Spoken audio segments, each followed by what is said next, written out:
একটা মহিলা এসেছে, একজন বৃদ্ধ মহিলা এসেছে। সেই মহিলা বয়সের কারণে নিজের অজান্তে হঠাৎ করে একটা বায়ু বের হয়ে যায়। হুজুর খেয়াল করলেন মহিলার বায়ু বের হওয়ার পরে ওনার চোখ মুখ লাল হয়ে গেছে, মনে হয় স্ট্রোক করে মারা যায়। কারণ ইনারা তো আদম তাসি সর্বহায়াত একটা মুরাক্কা। তো হুজুর হঠাৎ করে যখন বুঝলেন যে আমার মায়ের অবস্থা তো চরমে, তখন উনি বললেন, আম্মা আমি কিন্তু কানে কম শুনি, আপনি কথা বললে একটু উঁচু আওয়াজে বলুন।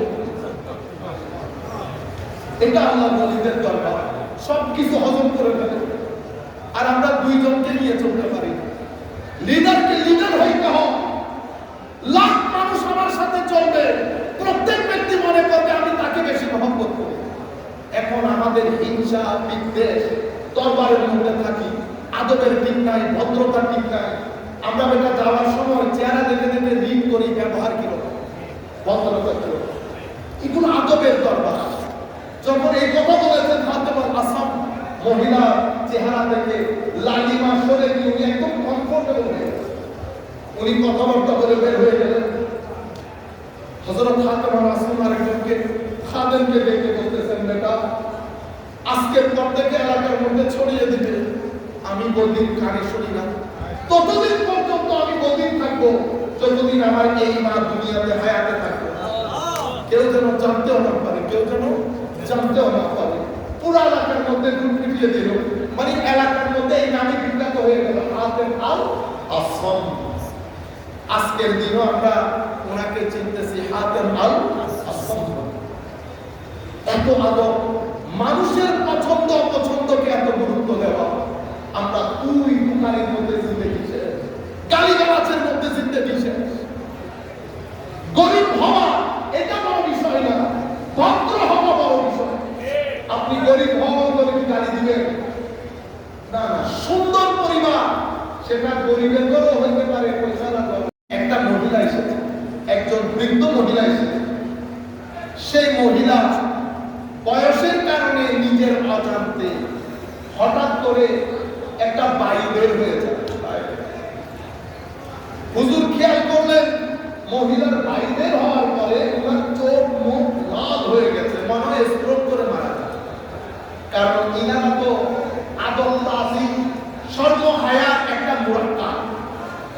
তো হুজুর হঠাৎ করে যখন বুঝলেন যে আমার মায়ের অবস্থা তো চরমে, তখন উনি বললেন, আম্মা আমি কিন্তু কানে কম শুনি, আপনি কথা বললে একটু উঁচু আওয়াজে বলুন।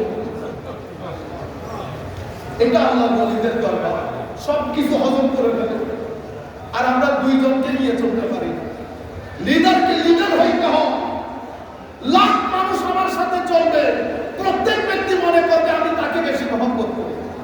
এখন আমাদের হিংসা বিদ্বেষ দরবারের মধ্যে থাকি, আদবের ঠিক নাই, ভদ্রতা ঠিক নাই। আমরা বেটা যাওয়ার সময় চেহারা দেখে দেখে রিড করি, ব্যবহার কিরকম, ভদ্রতা কিরকম, এগুলো আদবের দরবার। যখন এই কথা বলেছেন ফাতেমা আসলাম, মহিলা চেহারা দেখে লালিমা সরে গিয়ে উনি একদম কমফোর্টেবল হয়ে গেছেন।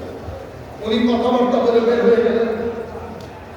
হযরত ফাতেমা আসলাম আরেকজনকে খাদেমকে দেখে বলতেছেন, বেটা আজকের পর থেকে এলাকার মধ্যে ছড়িয়ে দিবে, আমি বদিন কানে শুনি না, ততদিন পর্যন্ত আমি বদিন থাকবো যতদিন আমার এই মা দুনিয়াতে হায়াতে থাকবে। কেউ যেন জানতেও না পারে, কেউ যেন জানতেও না পারে। পুরো এলাকার মধ্যে গ্রুপ পিটিয়ে দিল, মানে এলাকার মধ্যে এই নামে বিখ্যাত হয়ে গেল হাতেম আল আসলাম। আজকের দিনও আমরা ওনাকে চিনতেছি হাতেম আল আসলাম।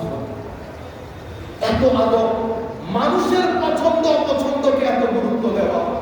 আমরা তুই দোকানের মধ্যে জিন্দগি শেষ, গালিগালাজের মধ্যে জিন্দগি শেষ। গরিব হওয়া এটা বড় বিষয় না, ভদ্র হওয়া বড় বিষয়। আপনি গরিব হওয়া বলে কি গালি দিবেন? না না, সুন্দর পরিবার সেটা গরিবের ঘরেও হইতে পারে,